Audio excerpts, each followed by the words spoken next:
দর্শক, একটা খবর এটা, সেটা হচ্ছে ফজলুর রহমান, বিএনপি নেতা ফজলুর রহমান, কিশোরগঞ্জের নেতা।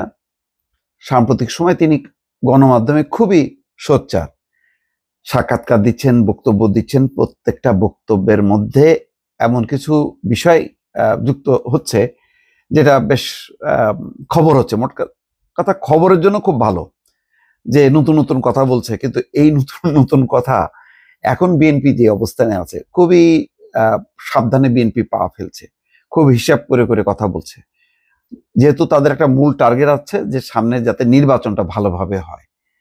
তো সেই কারণে এত শত্রু বাড়ানোর পক্ষে না বিএনপি।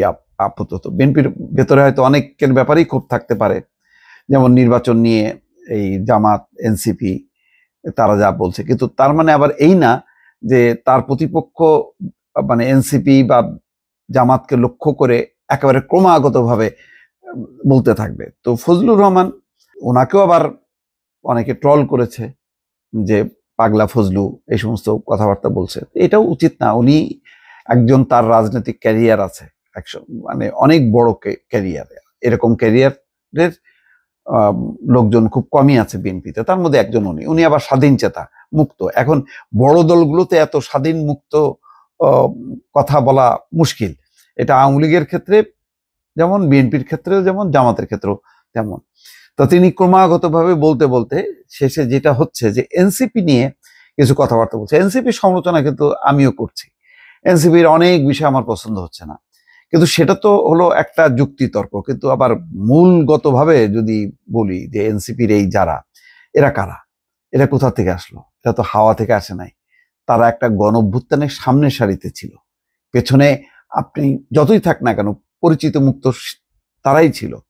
এটা তো আপনাকে স্বীকার করতেই হবে। স্বীকার করে আপনি আবার তার রাজনৈতিক কার্যক্রম, এটা ভুল করছে, ওটা ভুল করছে, এটা করা হয়নি, এই আলোচনাগুলো করেন, সমালোচনাগুলো করেন, এটা ভালো। এটা তো এক ধরনের তারাও শিখছে, এই ধাক্কা খাইতে খাইতে তারাও শিখছে, তাদেরও শেখা দরকার যে কোথায় কোথায় ভুল হচ্ছে। তো যাই হোক, এখন বিএনপি শেষ পর্যন্ত রুহুল কবির রিজভী একটা শোকজ করছে। সেই শোকজে বলছে যে আপনি জুলাই আগস্ট ঐতিহাসিক গণঅভ্যুত্থান নিয়ে ক্রমাগত কুরুচিপূর্ণ এবং বিভ্রান্তিকর বক্তব্য দিয়ে আসছেন, এবং আত্মদানকারী শহীদদের নিয়ে যে বক্তব্য দিচ্ছেন তা সম্পূর্ণরূপে দলীয় আদর্শ এবং গণঅভ্যুত্থানের চেতনার পরিপন্থী। মহিমান্বিত এই গণঅভ্যুত্থানের বিরুদ্ধে এবং গণতন্ত্র পুনরুদ্ধারের আন্দোলন নিয়ে আপনার বক্তব্য জনমনে তীব্র প্রতিক্রিয়া সৃষ্টি করেছে। আপনার বক্তব্য দলের সুনাম ক্ষুণ্ণ করার সুপরিকল্পিত চক্রান্তের প্রয়াস বলে অনেকেই মনে করে। এই বিষয়ে জানতে চাইলে ফজলুর রহমান বলেন, আমি এখনো চিঠি পাইনি, তবে শুনতেছি চিঠি দেওয়া হবে। আমি হাতে পাইনি, চিঠি পাওয়ার পর বুঝতে পারবো কি করব।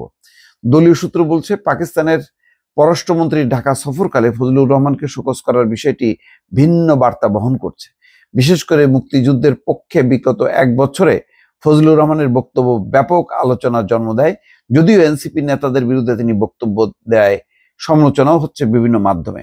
দলের একটি সূত্র বলছে যে 2023 সালের 28শে অক্টোবরের পর থেকে বিএনপির অনেকেই যখন পালিয়ে বেড়াচ্ছিলেন, কারাগারে ছিলেন, তখন সক্রিয়ভাবে দলের অবস্থান সামনে তুলে ধরেন ফজলুর রহমান। এটাও সত্য, ফজলুর রহমান কিন্তু পালাননি, কিন্তু তিনি কিন্তু ক্রমাগতভাবে বলে গেছে।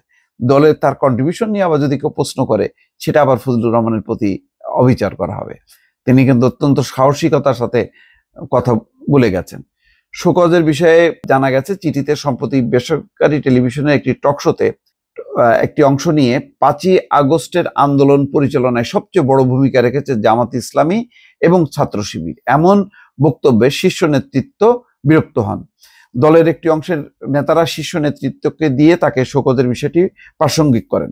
চিঠিতে ফজলুর রহমানের বিরুদ্ধে কেন সাংগঠনিক ব্যবস্থা গ্রহণ করা হবে না তার যথাযথ কারণ জানিয়ে 24 ঘন্টার মধ্যে একটি লিখিত জবাব দলের নয়াপল্টনের কেন্দ্রীয় অফিসে জমা দেওয়ার জন্য বলা হয়েছে। তবে ফজলুর রহমান এই বিষয়ে এখনই মন্তব্য করতে নারাজ। শোকজের কপি ছাত্র দলের সভাপতি রফিকুল ইসলাম তার ফেসবুক অ্যাকাউন্টে শেয়ার করেছেন। যাক, এটা নিশ্চয়ই কেন এই কথাটা বললো, এখানে তো বিএনপির কন্ট্রিবিউশনও তো কম না, অনেক কন্ট্রিবিউশন।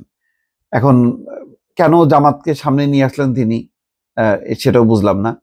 তো যাই হোক, অনেকগুলো কথা আছে, সেগুলির আবার যুক্তিও আছে, তার বিপক্ষে যুক্তিও আছে। তবে দলের উনি যে অবস্থানে আছেন সেই অবস্থান থেকে যেহেতু চেয়ারপারসনের উপদেষ্টা পদমর্যাদা আছেন, সেখান থেকে একটু কম কথা বলাই ভালো। কারণ এখন একটা বিএনপি খুবই ক্রুশিয়াল সময় কিন্তু পার করছে, যেখানে বিএনপি একাই বলতে গেলে নির্বাচন চায় এই আন্দোলনের প্রথম সারিতে আছে।